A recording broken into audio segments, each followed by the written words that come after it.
Hi, everyone, and welcome to the Lulu Story podcast, where style meets soul, a place to inspire you on your journey of becoming and self expression. Through conversations with inspiring women, we will uncover what it is to truly show up as ourselves and the tricks and tips to build a wardrobe and style you love so that you can feel at peace in your skin, be visible, and thrive as yourself. And on today's episode, I'm very excited to have Eleanor with me here. Hi, Elle. How are you doing? Hi, good. How are you? I am really, really well. All the better for seeing you. And I am just loving that our worlds are colliding again after what, 6, 7 years since we first met? Yeah, I think it's been that long. So we first met when I was in New York with a client, and I had found this tiny little brand called Argent that I was like would be perfect for her. And were you in the financial district? It was in some weird little Yes. studio-y kind of, it was Oh my not in a gosh. retail high street that I came and found you. No, I think that was literally like we had a windowless office and we were using the conference room as like styling appointments. It was crazy. It was crazy, but we had so much fun. And We did. you founded Ardent 10 years ago after Just an about. illustrious career with J. Crew and Tory Burch. And, fashion has obviously been something that has been a big part of your life for a long time. Huge. Huge part. So tell me, I want to know, I love going back to the beginning with it all. What piece of clothing do you think first sparked a feeling of being yourself or made you first feel like, oh my God, this is me. I feel so excited. Is there anything that stands out for you? Oh yeah. Oh Yeah. my God. Okay, so I love this because yeah, like you said, fashion has been such a big part of my life since I was a little girl. Like I just you know, to the contrary of my entire family, I just gravitated towards it from a very young age. And this question I love because I have this like really visceral memory of seeing Sarah Jessica Parker on the cover of I think it was Vogue wearing a Gap sweater. It Okay. was the first time that I had seen a celebrity that I adored wearing something that I could actually afford. Hmm. And it was this really beautiful, like shallow V-neck Argyle, or I guess it wasn't Argyle, was it Fair Isle? It was like a Fair Isle design, and it hit like sort of right at the chest, and then the rest of the sweater was citron yellow, and Wow. I was like, I have to have this. So I got my mom. She took me to the mall because back in the day, like we went to the mall Oh, yeah. and went into the Gap store. Sorry, my dog. Um, Went into the Gap store, told the salesperson, like asked him specifically, where's the sweater that Sarah Jessica Parker is wearing? And he's like, it's on the mannequin. Like, we don't have many left, but like there's one left or something. And I ended up buying that sweater that day and I was like this is it, you know?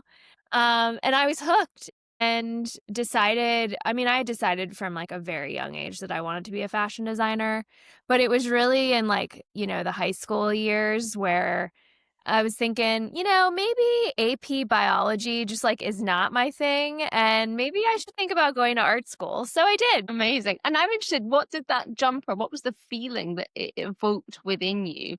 Did I it mean, make you feel it cool? was Like, like what was yeah, it was like joy. I mean, first of all, like I love color. Color is like such an emotional thing. I think that's part of why I fell in love with your styling ethos and why we connected all those years ago like so strongly because you don't shy away from that with your clients and it can be such an emotional thing and I think for me, that like citron acid yellow is Mhm. very like standout. You're going to walk into a room and you're going to be seen.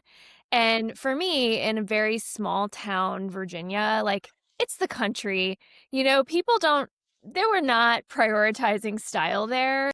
I mean, most of the people walked around in like Tevas in the summer, it was like not stylish. But for me, it was a way to communicate that like this is something that's important to me, Mm. and I love standing out. And so seeing that sweater in an accessible way, like something that I could actually afford, was for me was like, oh my gosh, like the stuff that's accessible to me can actually be cool and stylish and on the front of a Mhm. magazine. And I think that's why in my career I picked such mainstream accessible brands to work for, because I really like being able to bring the high design to such an accessible place for people so that everybody can sort of participate in what it feels like to be a part of style, to be a part of fashion. It is amazing that kind of feeling of having that access to something that someone that is such an icon, you can also have that element of it. And I love that from Yes. an early age, you were already kind of owning your individuality and owning, your self-expression. And I think often people that go on to love fashion and love style have had those pivotal moments that we can like everyone that I've spoken to that loves fashion, if I ask them that, very quickly can answer. Like for me, it's a pair of, and I've talked about them before, and I've got them in my office, like red 1980s, like vintage high heels. I mean, I just felt Yes. so sexy and powerful when I first put them Yes, on. So it is a fascinating question. it Thank you is. for giving me such a great answer. So tell me a little bit. We've been through this. You've kind of had this like thought about, right, biology isn't for me. I need to be a designer. What did you go on to do out of school? Where did you study, and where did it Yeah. take you?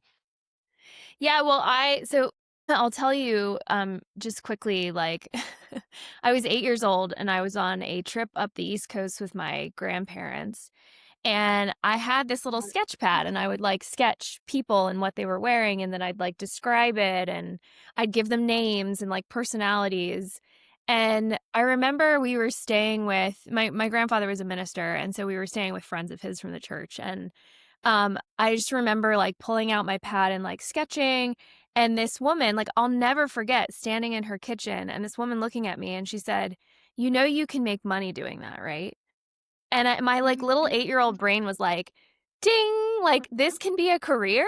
This is amazing." Mhm. So, basically, that's what really catalyzed my ideal vision for my future, and I sort of saw that through all the way through, lower grade school. And, in my high school years, I'm like, "Well, what am I gonna do with it? Like, am I really gonna go for it? Is it about, getting out of the country and moving to New York?" And ultimately, I decided, yes, I need to get out of here because this is too small town for me, and I gotta go have my experience in the big city. And so I decided to go to Savannah College of Art and Design, which is in Savannah, Georgia, and they also have a campus in Atlanta and Lacoste. And they are a really interesting art school because they give you like a very like well-rounded education. It's a 4-year program. And so ended up doing that, and right out of graduating moved up to New York and just jumped right in. I mean, it was tough because I graduated in 2008. So it was like a really rough year to try and get a job, but eventually I landed something just by networking and worked my butt off and got noticed and got promoted and got networked into all of the brands that I really loved. Like J. Crew was a huge dream of mine to go Yeah. work for. And so I was there for a little over 2 years working under Mickey and Jenna, and Wow. it was like the heyday of, that Mhm. classic J. Crew American style. Um and it was so fun. Amazing. And what did you learn about yourself in that time, that you maybe didn't know when you were kind of at school and growing up? When you look back now, what did those kind of years teach you about yourself? I think it taught me I so this is a really interesting one because it really ties into spirituality, and it was something that I had growing up as, like, a kid who had, parents that made her go to church every Sunday. Mhm. I didn't like religion or spirituality, and I was, like, not into it at all. Um, but the the whole experience was full circle because it taught me to have faith in myself. It truly was like, trust your gut. I'll never forget, I was in, like, a really crap job, and I was, like, spending a lot of time in China, and it was really tough, like, working 6 days a week, working, 10, 12-hour days, and, I flew home, and I was like, I gotta quit," and I didn't have anything lined up, and I just knew in my heart that, like, if I left, something would show up. And I remember my mom on the phone being like, "Please don't do this, don't do this," like, but I did. I quit, and I remember leaving the office after quitting, putting in my 2 weeks, getting on the train to go downtown to the store location, and as soon as I got up from the subway, I had a voicemail that said, "Hey, Elle, we need you back for the collection at Tommy. Can you come back and help with the show?" And there was a job waiting for me just on the other side of that train ride. So, Wow. it just was like it was a big experience. And then, founding my first company, Argent, it was a huge experience, like, trust experience, having faith in yourself and betting on yourself. So yeah, that was a big learning for me. So how many years were you said 2 years at J. Crew, and did you just out of interest, did you know that you were in its heyday at the time? Like, did you feel yeah, you could feel that Yeah, because definitely. I was at Anthropology for 5 years. I don't know if you know that about my Oh, I didn't know that. so, yeah, In Philly? yeah, so when they first Lou, what? when I Wow.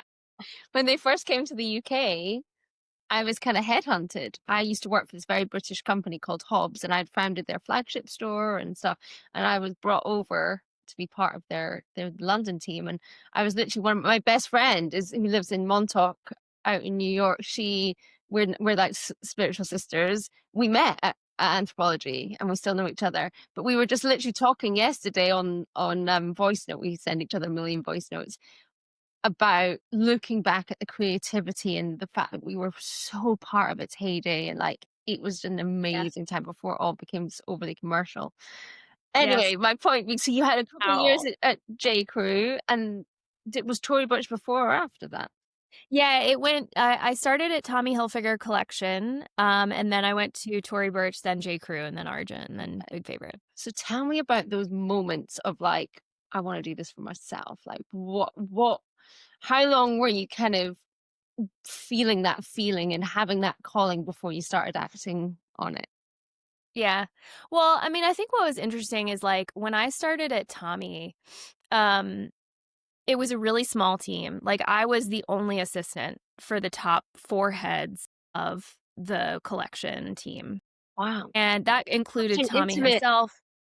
Yeah, intimate kind of because feeling. what I didn't understand and what was so interesting about coming in to this big company that had a runway show is that the runway shows for these brands are it's just a PR thing. Yeah. It's not like they're producing the whole line. In fact, they produce very little of it, if any at all. So it was really about PR, and I was working under the PR team. But the really beautiful experience of being at Tommy during that time was that, like, it was almost like a startup within a big company, so that it was really well funded, and I had all of this access to these really powerful people, and I was sort of, like, raised up in this way that was, like, so confident, and people would ask my opinion at a very young age, and I was being flown to Italy for fittings, and I was responsible for so much, and I was communicating with Tommy himself and all these things, right? And then when you go back into sort of the more corporate side of design, as I was at Tory and J. Crew, it's extremely hierarchical. There's a lot of women, and I'm like, I hate to say it, but in that time period and in that culture, they're very threatened, especially somebody younger coming in who has confidence. Like, it's just, it's not a great culture. And so I really was like, I felt so demoted. I was like, oh my God, like, it was such an amazing experience at this place. Like, I want to create that again. I want to create that for myself. And so, after a few years working at Tory and then at J. Crew, I could also just strategically see that there was not going to be a lot of opportunity for me to move up. Like, everything was super top heavy. Nobody was retiring. Like, so I could see the writing on the wall. Yeah. And then also I could see like sales were, so it was sort of starting to like, so I was like, okay, what is next? And I actually was pursuing The Big Favorite back then. And I was like thinking about it as like men's outerwear and like what could it be? And like, but then I ended up meeting my ex-business partner and we decided to start Argent. And so I took the leap. And again, my mom was like, don't do it. But I can't imagine my life and my experience without. So it sounds like you were really building that faith in yourself at the beginning, and then it sounds like there was Definitely. really building that listening into your inner knowing, and your Oh, instinct for has sure. been quite a strong part of your journey. That's Definitely. Well, and amazing. I can even tell you, like, I'll never forget sitting on a photo shoot for spring 2018. And the stylist and the photographer and I, after that day, it was like a really like, it was a lot that day. And so we were having a drink after the shoot at the bar, and they're like, Elle, like, where do you get these ideas? Like, where do they come from? And I was like, I know this is going to sound crazy, but they don't come from me. They come from out there.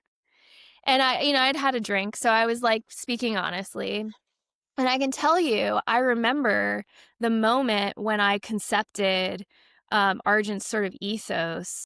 And I was sitting, we were doing an offsite. I was sitting at a table in Seattle, Washington. And I'm thinking, like, we really just can't do pencil skirts. Like, we got to flip the script on this. And I can't, you will understand this because you understand spiritual experiences, but I saw this like almost flash of light, like kind of like connecting into my forehead. And I, in a moment, was like, it's functional. It's all functional. Everything is functional. Pockets, places for your iPhone, places for your credit card, places for your work badge, like things that you don't have to take all the way off to use the bathroom. Like, I just, in a freaking flash. And I can tell you, I was open enough in that moment and I had like a need. And I think that if you're a spiritual person and you feel you have a need and you're open enough, God is, or whatever you refer to it as, universe, creator, whatever source, will give you what you need. And that was, for me, it was like, whoa, like this is how it works. And then corroborated by many people through history. I mean, even Einstein and most of the physicists that you think of like Nobel Prize winners have had these experiences, and oftentimes will attribute their work to experiences just like that. And I think it's so interesting. I had a conversation a few weeks ago with Faye, who's a local artist, and she was talking about, her creativity and how it channels through her. And I'm really fascinated by this, how, we can be open, how the answers kind of come without forcing it. So Yeah. I love hearing the kind of foundation of where Argent came from. And that was what was such, that was why it resonated with me, because I was styling, women who had very, young kids that needed very Yes. functional dressing.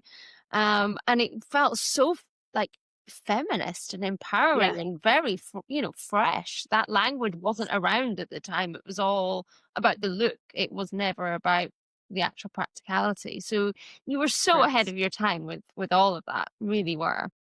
Thank you. So, I don't want to just kind of go chronologically through it all, but obviously Argent was a decade of your life, is that right?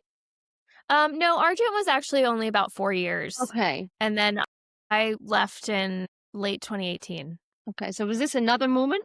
Oh, No, it was it was not a moment that I felt like I was ready to take on the next thing, but it was out of necessity that I was like, "You know what? It's probably time now to pursue the big favorite." Basically, like, it came to me, the big favorite sort of ethos of comfortable, base layers. Um, there was an obvious pain point within the industry. I'd sat through so many production meetings seeing how they would, like, do cost cutting through adding plastic to fabric. And, plastic, especially in textiles, is like a major source of microplastics in our water supplies, in our bodies.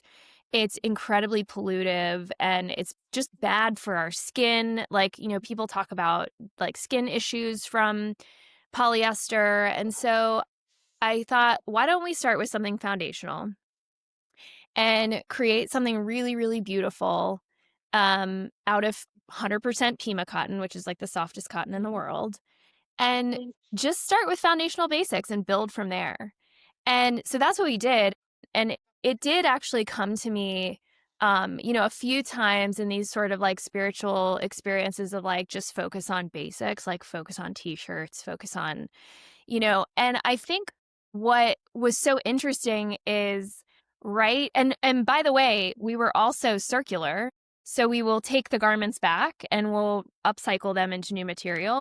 And so I had put a QR code on my label. And now this is 2019, okay? COVID hit and everybody needed comfortable basics. Yes. And everybody knew how to use a QR code. So it was just like, again, like these moments that kind of lead up to, and you don't really know, like you can't connect dots forward. I love it. Mickey Drexler, who's a friend and who actually came on my podcast a couple months ago, he says you can never connect the dots going forwards. You can only connect them backwards.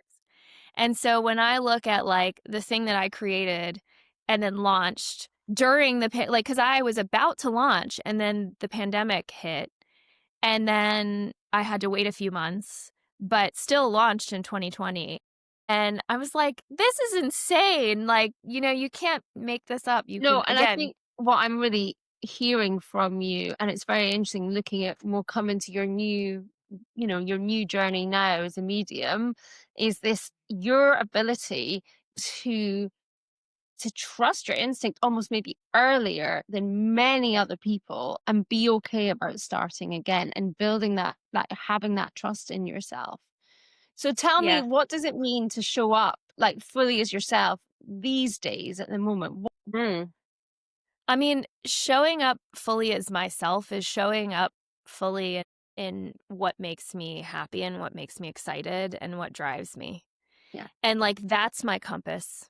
Like, and it's even a compass on a daily level Mhm. where I look at the things that I need to do and I slow down and I tap in and I say, where do you want me to start today?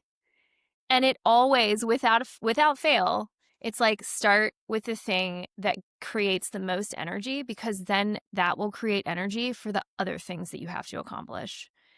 And so, showing up fully and authentically like that, not only is it just like more joyful, period, it's also way more optimized. Like if I don't listen to my intuition, I end up wasting way more time. And I think time is the only resource we can't get back, Yeah. So I know that it's a lot of times these intuition hits are painful to pursue, especially like you mentioned, I'm now sort of incorporating mediumship into my whole package. And I think a lot of people look at me and they're like, "Oh my God, what's happening to her?" But I don't care. I think I'm part of some sort of shift. And I think you are too. And I think just having conversations like this is part of bringing more awareness to how we can slow down and show up as our authentic selves. Mhm. Because when you really think about it from a spiritual perspective, if I can just get a little deep here, if we're created by source or creator or God or whatever, um, and he's perfect, then he makes no mistakes for who's here at this time. And so it's our job and our duty to show up fully as ourselves. Mm. And I think clothing has such a powerful connection to that. And so that's Mhm. why I love and enjoy what you're doing too. So tell me what it is for you. What's the relationship, your relationship with spirituality and clothing? Like how do they link?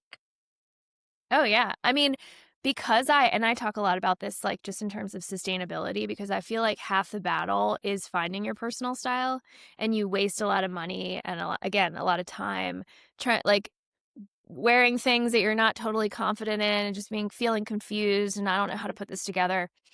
And for me, it's really like focus, um, and time. Like, I just need something easy, and I also, I know what my life looks like, I know what I need to accomplish, I know where I'm going, so I know, like, what buckets that I need to fill, um, and then, you know, the other thing is, I think early in my life, I was so attracted to things that were loud and crazy and fashionable and, a wild sort of shape, and then I go back and look at my closet, and I'm like, "Oh my god, it's all that way."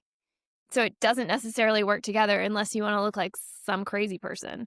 So, I think for me, it's that relationship between style and spirituality is it's all about having the time to be able to slow down and get comfortable and be in my body, and then show up as the person I need to show up as on any given day. Mm. And how are you finding that identity shift? Like it must have been, I would, the reason I got in touch with you is because you obviously put that post out about the fact that you are opening up your calendar for medium appointments. And I'm very open to all of this, stuff. This is my Aquarius moon in my astrology. My friend Sarah in America would be very proud of me because she reads birth charts and she's taught me a lot about all this stuff versus my Capricorn rising, which is my ambition and all that thing. So having these two Boss sides. lady. Yep. But how was that, first of all, like putting that post out and saying, this is me? Did you feel trepidation? 'Cause I think there's a lot of people listening who maybe can learn from you've obviously got that connection with your intuition and you don't ignore it. But there's a lot of Yeah. people going through their lives that are ignoring it. Yes. Yeah. And they're not, maybe they're also in a position where they don't have the freedom to take the risks or the jump. What could advice could you give people in listening into that from your experience? Yeah, I mean, I think I certainly relate to the trepidation, but I have been in deep practice of this my entire life, like from being the weirdo. Like people in my high school used to call me the clacker because I would wear 4-inch high heels when nobody else was doing it, I you mean, it's know? going back to this Sarah Jessica Parker vest, isn't it? Yeah. I mean, Totally. being okay about standing out and being a bit weird for everyone else. Yeah, totally.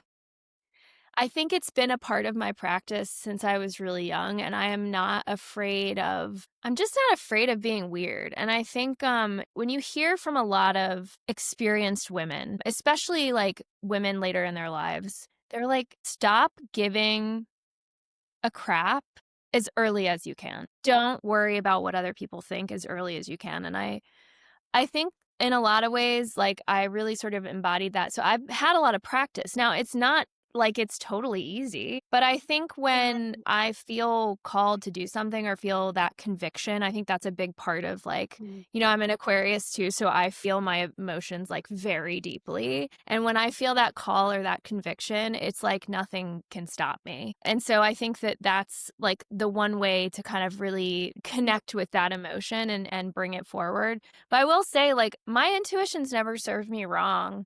I mean, I definitely I've been blindsided a few times, but I think it's always for a reason. And I think that the more you start listening to your intuition, the more optimized your life becomes towards your true goals. Yeah, I love that. I Yeah. really, really love that. So what are you Yeah. enjoying most about these discoveries about yourself? What has been, when that saying that you're saying about you can't connect the dots forward, now that you're looking back, perhaps, what is it that you're kind of getting most excited about? What are you enjoying? Yeah. I think that it's really interesting because, typically, like, when you look at mediums, right, or psychics, it's like some crazy lady with gigantic hair and, like, with her crystal ball, and, like, I'd like to rebrand that, and I think I have the perfect background for I think it, you you do. know? So, yeah, so I feel like there's something really interesting happening just, in general on the planet right now, and I think we all,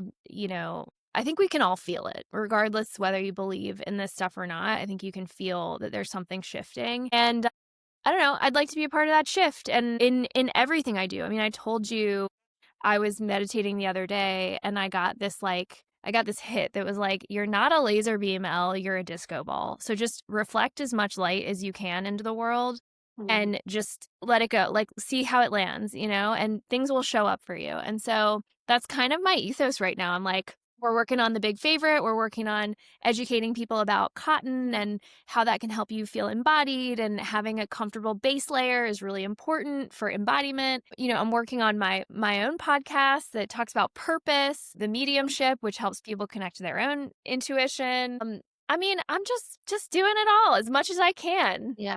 It's amazing what you are achieving. How do you, because obviously a lot of what you've talked about is slowing down. How do you find, ugh, I hate that kind of word balance, but how do you manage them all? That kind of need to slow down and have that intuition versus all these projects. The one thing about, and I'm sure, a lot of your clients and listeners can relate, when you have things in your life like kids or a dog, like a high energy dog, which I have, or routine that you are responsible for, it really helps you get optimized about your schedule. And for me, it's like carving out time. And by the way, like, spirit will not let me get away with it. Like, they're like, we need you to meditate today. You got to come to the table. So there's a reminder system in place, but also there's just a commitment to it, because, like, I can't stress this enough. Like, I know meditation feels so unattainable for a lot of people, but even if you, like, kind of shift that into just conscious listening, like quieting your mind, quieting your thoughts, opening up your heart, like, and just seeing what comes in,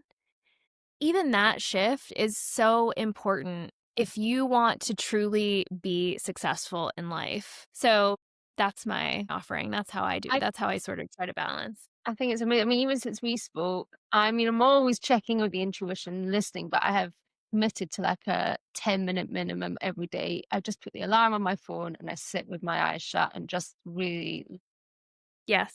because I think that what you were teaching me is just how much don't you know your voice is, the inner voice is strong, so stop discounting that. Yes. And I think you're shining your disco light on that. And I think what I love about this and how it ties in with style, one of my questions to you was going to be, what are you enjoying most about, the discoveries you're making about yourself? And I think that part of that quieter moment is helping us all carve out this new world when it feels a little bit scary.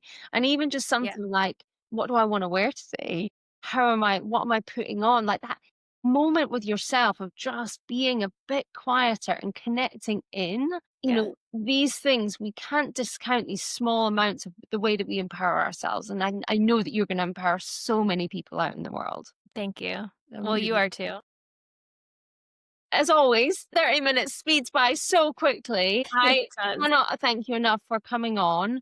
I really am fascinated by this world of like spirituality, style, and wellness. I know we talked about that on, we were chatting on Instagram. And I love that you're bringing the triad in as well. So thank you. Thank you for like creating the space to let me talk about it. Would you like to tell everyone where they can find you so that they Yeah, can sure.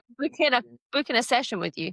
Yeah. We do. Yeah. So I can do sessions on Zoom, and you can book through my Instagram page, which is at @the_LEL Turner. And you can also find my other things there. My podcast, The Big Favorite, all of that is connected. So And does the Big Favorite ship internationally? Because I know there's been a lot. we don't. That's why I didn't say my website, because I'm like, oh man, we don't ship to the UK.